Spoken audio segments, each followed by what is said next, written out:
Hi, and welcome to my interest world. This is the first video in a guide series where I'll be sharing my workflow for creating cinematic videos with drones, covering all the phases along with tips and free resources. In this episode, we will delve into the planning phase, which, in my opinion, is the very first crucial step in producing high-quality footage for later editing. By the way, if you enjoy content like this and want more episodes in this series, or if you'd like to check out my cinematic drone trailers, please consider subscribing to the channel. So, let's get started. When it comes to creating good drone content, the first thing you need is a great idea. You have to think about what message you want to convey through your video and what kind of mood you want to establish. A solid starting point for this is selecting an ideal location. Whenever I decide to create a drone trailer, I always opt for a place I know well, one I visited before and believe will make a fantastic setting for a video shoot. I understand that sometimes you might be filming in a location you've never visited. In such cases, the best approach is to utilize tools like Google Maps, Street View, and other online resources to familiarize yourself with the area. In fact, to capture the best shots for your video, you need to know how the location is, identify takeoff points, and decide on the key subjects you want to highlight. Additionally, it's crucial to determine whether drone flight is permitted in that area, consulting drone flight maps and regulations. For instance, in Italy, you should refer to DFlight to ascertain if drone flight is allowed in a specific location. One valuable piece of advice I can offer is to choose multiple takeoff points. Varying your starting positions will add dynamism and interest to your clips. I personally use a DJI Mini 2 drone with 3 batteries.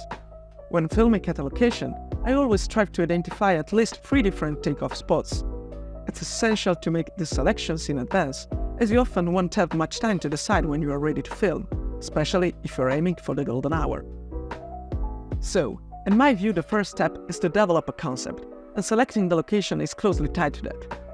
Once you have chosen your locations and envisioned what you'll be filming, it's essential to pick up the optimal day and time for your shoot. Whenever possible, I recommend shooting during the golden hour. This is the time when the sun is low in the sky, casting perfect lighting, shadows, and contrast for your footage. The golden hour occurs twice a day, after sunrise and before sunset. Personally, I prefer morning golden hours, but the choice is subjective, and you won't always have the luxury of choosing. But how do you determine when the golden hour is, and the sun's position during that time? Well, there are some very useful smartphone tools for this. For Android users, you can download an app called Sundroid, which is entirely free without any in-app purchases. Unfortunately, I don't have an iOS phone, but I discovered an app online called SunTracker AR. It's free to download, but I'm not sure if certain features require payment. Nonetheless, let's take a closer look at Sundroid. First, you'll need to select a location. I'll choose Peschiera del Garda, a location I featured in one of my YouTube videos. You can select the location using GPS, by searching for it, or by using a map. I recommend selecting a point using the map, preferably using the hybrid view to pinpoint your desired location precisely.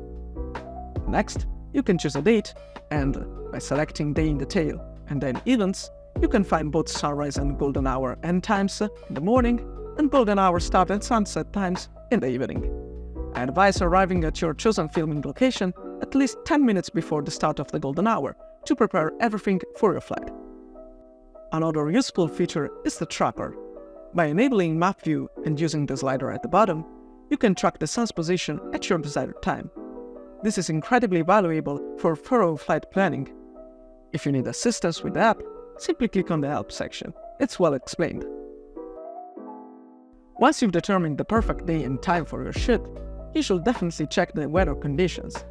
To do this, I recommend downloading another fantastic 100% free Android app called DroneWeather.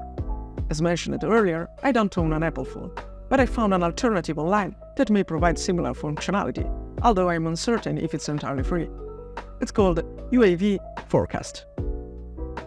Let's open the app and choose our location. Before examining all the information displayed by the app, I suggest clicking on Configurations and selecting your drone model. In my case, it's the Mini 2.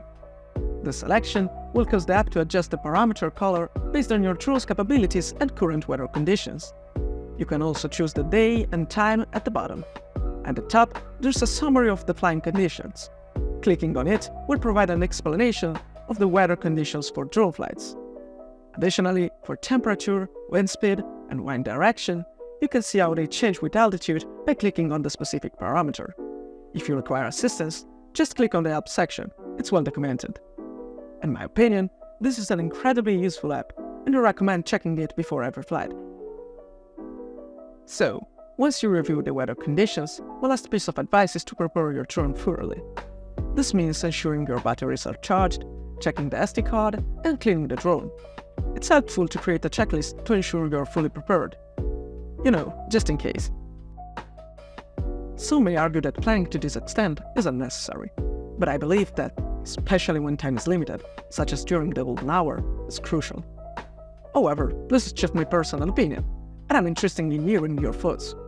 What are your tips for planning a drone flight? Were you already familiar with these tools?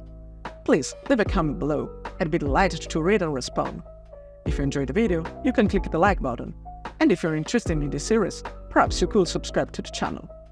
And thank you for watching.